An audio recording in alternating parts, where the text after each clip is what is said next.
Hi guys, welcome back to a new episode of Tech It Simple. Today, in this video, I'm going to show you how you can sign up for your Threads account. Keep watching the video till the end to sign up for your Threads account.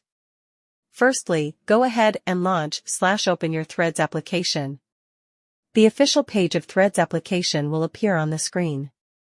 Enter your username, email address, or phone number, and password of your Instagram account, and click on Login. Click on an eye icon to check if you have entered your password correctly or not. On the next page, enter your name, your bio, and add any link if you want to, then tap on the arrow icon at the top right corner of the page. On the next page, you can change your privacy settings to private or public profile. Choose your privacy setting and tap on it. Now, all you need to do is click on Join Threads.